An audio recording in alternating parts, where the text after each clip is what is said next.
Hello friends, welcome to truth of physics. আজকে আমি centre of mass, what is centre of mass, এটার physical significance বা physically জিনিসটা কী, এই জিনিসটা প্রথমে আলোচনা করব এবং তারপরে what is the definition of centre of mass, যে অ্যাকচুয়াল ডেফিনেশন আছে সেন্টার অফ মাসের সেটা কী, এবং এই যে ডেফিনেশন আছে এই ডেফিনেশন থেকে সেন্টার অফ মাসের যে আমরা সূত্রটা লিখি, ফর্মুলাটা লিখি, সেই ফর্মুলাটা আসে কীভাবে আসে সেটাও আমি দেখাবো। তো এই সমস্ত কিছু নিয়ে আজকে এই ভিডিওতে আমি আলোচনা করবো। তো ভিডিওটা ভেরি মাচ হেল্পফুল হবে তোমাদের জন্য। তো ভিডিওটা তোমরা টিল দ্য এন্ড ভালো করে দেখো। সাপোজ আমাদের কাছে একটা বল আছে, ওকে। এই বলটাকে সাপোজ ক্রিকেট খেলাতে এই বলটাকে যে বলার আছে, এই বলার কী করে স্পিন করছে, তার মানে কি আমরা হাত দিয়ে বলটাকে ঘোরাচ্ছি, ফলে এই যে মোশনটা থাকবে বলটাকে যখন থ্রো করা হবে, সেই স্পিন যদি করা হয় তার মানে কি এটার একটা কমপ্লিকেটেড মুভমেন্ট হবে। এই যে বলটা আছে এইটার যে সারফেসের উপর যদি কোনো একটা পয়েন্ট আমরা ধরে নিই, ওকে, সারফেসের উপর ধরে নিচ্ছে আমি একটা পয়েন্ট আছে, এখানটা একটা পয়েন্ট আছে সারফেসের উপর, এই পয়েন্টটার যে মোশনটা হবে যেহেতু এটা স্পিন করছে, বিভিন্ন কমপ্লিকেটেড ধরনের স্পিন হতে পারে, রাইট।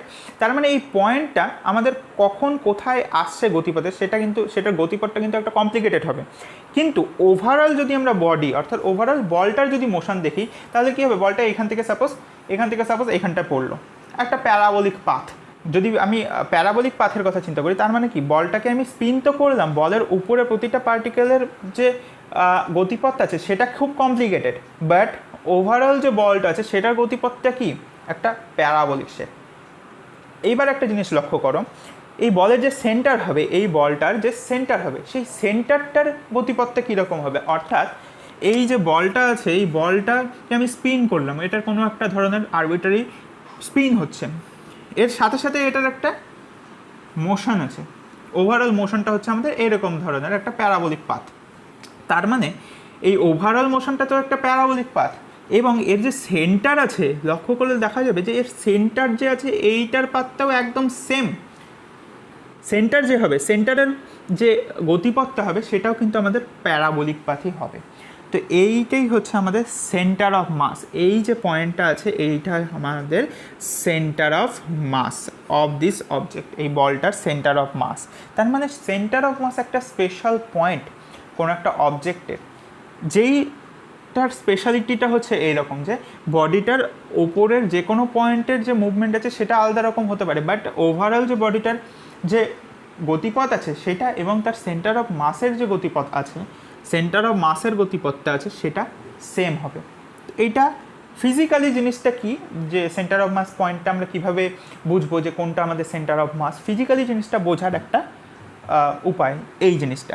এইবার আমি তোমাদের মেইন যে ডেফিনেশন আছে সেন্টার অফ মাসে, সেই সেন্টার অফ মাসের মেইন ডেফিনেশনটা বলবো এবং তার থেকে তার যে এক্সপ্রেশনটা আছে সেন্টার অফ মাসে সেটা কীভাবে আছে সেটাও দেখাবো। সেন্টার অফ মাসের ডেফিনেশনটা হলো, সেন্টার অফ মাস কোনো একটা বডির এমন একটা পয়েন্ট যেই পয়েন্টের সাপেক্ষে তার ফার্স্ট মোমেন্ট, সেই বডিটার ফার্স্ট মোমেন্ট সবসময় জিরো হবে। না, what is the first moment? First moment জিনিসটা আসলে কি? ফার্স্ট মোমেন্ট মানে এই জিনিসটাকে বলা হয় আসলে সামেশন MI/RI, এই জিনিসটাকে আমাদের ফার্স্ট মোমেন্ট বলা হয়। এই জিনিসটা কি, কোনো একটা বডির ক্ষেত্রে কি সেটা আমি এখন তোমাদের এক্সপ্লেন করবো। আর সেকেন্ড মোমেন্ট আমি একটু আলোচনা করিনি। সেকেন্ড মোমেন্টটা কি? সেকেন্ড মোমেন্ট আমাদের হয় এরকম MI/RI স্কোয়ার, যেটা আমরা মোমেন্ট অফ ইনার্শিয়ার ক্ষেত্রে করি MI/RI স্কোয়ার, সেটা হচ্ছে আমাদের সেকেন্ড মোমেন্ট, আর এটা হচ্ছে আমাদের ফার্স্ট মোমেন্ট। সাপোজ আমাদের কাছে একটা আরবিট্রারি একটা বডি আছে, এটা এক্স অ্যাক্সিস, এটা ওয়াই অ্যাক্সিস, এটা আমাদের অরিজিন। এইটার মধ্যে আমরা তিনটা পয়েন্ট নিচ্ছি, তিনটা পয়েন্ট আমরা চুজ করে নিচ্ছি। একটা হচ্ছে R1 ভেক্টর, মানে একটা পয়েন্ট যার পজিশন ভেক্টর ও এর থেকে তার যার পজিশন ভেক্টরটা আমাদের R1, তার মানে এই যে ভেক্টরটা আছে ও আর এই পয়েন্টটা সাপোজ এ, তাহলে ও এ ভেক্টর, এটা হচ্ছে আমাদের R1 ভেক্টর। এরকম আমরা আরেকটা পয়েন্ট নিয়ে নিলাম যার পজিশন ভেক্টরটা হচ্ছে R2 ভেক্টর, দুটো পয়েন্ট এটা আর এটা। ভেতরে আমরা আরেকটা পয়েন্ট নিয়ে নিলাম যে কোনো আরবিট্রারি, এটা কিন্তু একদম মিডিল না, ঠিক আছে, একটা আরবিট্রারি একটা পয়েন্ট নিচ্ছি যার পজিশন ভেক্টরটা R ভেক্টর। তাহলে এটা আমাদের এইরকমভাবে আমি যোগ করে দিলাম। এইবার সেন্টার অফ মাস আমাদের সেটাই হবে, বা আমরা একটা পয়েন্ট কনসিডার করছি সেটা হচ্ছে আমাদের R। এই R পয়েন্টের সাপেক্ষে আমরা এই বডিটার ফার্স্ট মোমেন্ট নির্ণয় করতে চাই। কীভাবে নির্ণয় করব? তাহলে আমি জানি ফার্স্ট মোমেন্টটা কি MI/RI, ওকে। এইবার এটা আমাদের যদি ও পয়েন্টের সাপেক্ষে যদি বের করতে চাই, অরিজিনের সাপেক্ষে, তাহলে এটা স্বাভাবিকভাবে বোঝা যাচ্ছে এটা কী হবে, সামেশনটাকে তুলে দিলে M1R1 এই পয়েন্ট, তারপরে M2R2 plus M2R2 plus M3R3, এইভাবে যতগুলো পয়েন্ট আছে ততগুলো এখানটা সামেশন হবে। কিন্তু আমরা যদি আর পয়েন্টের সাপেক্ষে নির্ণয় করতে চাই, তাহলে এই যে আরগুলো যে আছে এগুলো রিপ্লেস হবে কিছু দিয়ে। কী দিয়ে রিপ্লেস হবে? এই আরের সাপেক্ষে, এই পয়েন্টের সাপেক্ষে তখন আমরা এই বডিটার আলাদা আলাদা যে পয়েন্টগুলো আছে, আরও যে পয়েন্টগুলি আছে, সেই পয়েন্টগুলির ডিস্টেন্স নিতে হবে। এখন ডিস্টেন্সটা আছে কিসের থেকে? অরিজিন থেকে দেখলে এই ডিস্টেন্সগুলো এই পজিশন ভেক্টরই হবে। কিন্তু যদি আর পয়েন্টের সাপেক্ষে আমরা ডিস্টেন্স নিতে চাই, তাহলে এই আরের থেকে সেই পয়েন্টের ডিস্টেন্স, আরের থেকে সেই পয়েন্টের ডিস্টেন্স, সেগুলো মেজার করতে হবে। সেটা আমরা কীভাবে করব? তো আমি সেটাকে কিভাবে মেজার করব? তো R2 এই ডিস্টেন্সটা আমাকে মেজার করতে লাগবে। তার মানে আরের সাপেক্ষে যদি এই পয়েন্টের ডিস্টেন্স আমি পেতে চাই, তাহলে এই ভেক্টরটা আমাদের নিতে হবে। কিভাবে নিব? এই ট্রায়াঙ্গেলটা দেখো, এই ট্রায়াঙ্গেলটা দেখো, এখানটায় ভেক্টর অ্যাডিশন রুল যদি ইউজ করা যায়, তাহলে এই ভেক্টর প্লাস এই ভেক্টর ইকুয়াল টু এই ভেক্টর। তার মানে এই ভেক্টরটার মান আমাদের কী হয়ে যাবে? এটার মান হয়ে যাবে, আমি R2 ড্যাশ দিয়ে এটাকে ডিনোট করছি, এই যে ভেক্টরটা এটাকে আমি R2 ড্যাশ দিয়ে ডিনোট করছি, রাইট? এটা আমাদের কী হয়ে যাবে? স্বাভাবিকভাবে বোঝা যাচ্ছে R2 vector minus capital R vector. এইভাবে আমরা R1 ভেক্টরটাকেও লিখতে পারি, R1 ড্যাশ ভেক্টরটা, সেটা আমাদের কী হয়ে যাবে? এই ডিস্টেন্সটা R1 ড্যাশ ভেক্টর, এই ডিস্টেন্সটা, এটা আমাদের কী হয়ে যাবে? R1 minus R। একদম সিম্পল জিনিসটা, তোমাদের ঘাবড়ানোর কোনো দরকার নেই, একদম সিম্পল জিনিসটা, খুব সহজভাবে বুঝতে পারবে, এবং রেজাল্টটা যেটা বেরোবে না, সেটা একদমই তোমাদের মানে জাস্ট ফ্যাসিনেটিং একটা রেজাল্ট বেরোবে। দেখো এইবার এটা আমাদের হলো, তাহলে আমরা এই জিনিসটা আসলে বের করতে চাই, MI/RI ড্যাশ, মানে এই পয়েন্টের সাপেক্ষে ফার্স্ট মোমেন্টটা বের করতে চাই। তাহলে আমাদের MI আছে, তাহলে M1 দিয়ে আমাদের গুণ করতে হবে, এখানে M2 দিয়ে গুণ করতে হবে, তাহলে এই পাশে আমাদের M2 দিয়ে গুণ করব। এইভাবে তাহলে এটাকে এবার আমাদের যোগ করতে হবে, যেহেতু সামেশন আছে। এইভাবে আমাদের কতগুলো পার্টিকেল আছে? সবগুলো পার্টিকেল তো দেখানো সম্ভব না। আমি ধরে নিচ্ছি এখানে I = 1 to n পার্টিকেল আছে, মানে n total number of particles দিয়ে এই যে বডিটা আছে, যা কনস্টিটিউট আছে। তাহলে এই দুটাকে আমি দুটা দিয়ে আগে দেখি, দুটাকে যদি যোগ করি তাহলে কী হবে? বাঁদিকে আমাদের হয়ে যাবে সামেশন, বা সামেশন না লিখলে M1R1 প্লাস M2R2, আর ডান দিকে আমাদের কী হয়ে যাবে?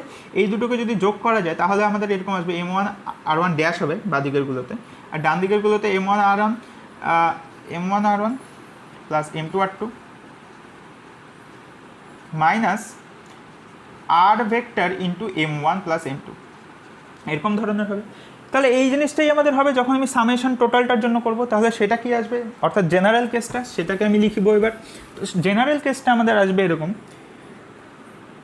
এটা রিলেটেডই হবে এরকমই। তাহলে এখান থেকে আমরা বুঝতে পারছি যে এটা কি হয়ে যাবে, এইটার মধ্যে আরও টার্মস যোগ হয়ে যাবে, তার মানে সামেশন MI/RI,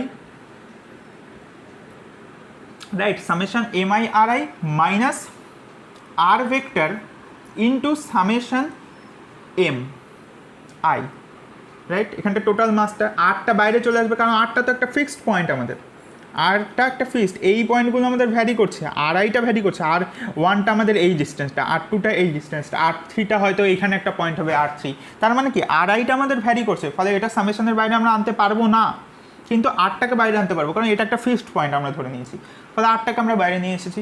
তাহলে এই জিনিসটা আমাদের দাঁড়াচ্ছে, তাহলে সেন্টার অফ মাসের যে ডেফিনেশন আছে সেটা অনুযায়ী যদি আমাদের সেন্টার অফ মাস এই পয়েন্টটা হয় আরটা, তাহলে এই পয়েন্টে যদি আমাদের সেন্টার অফ মাস হয়, তাহলে এই ফার্স্ট মোমেন্ট যেটা আছে এটাকে আমাদের জিরো হতে হবে বাই ডেফিনেশন, তাহলে এই জিনিসটা আমাদের জিরো হতে হবে, এবং তখন এই আরটা কী হয়ে যাবে আমাদের আর সেন্টার অফ মাস বা RCM দিয়ে আমি ডিনোট করছি।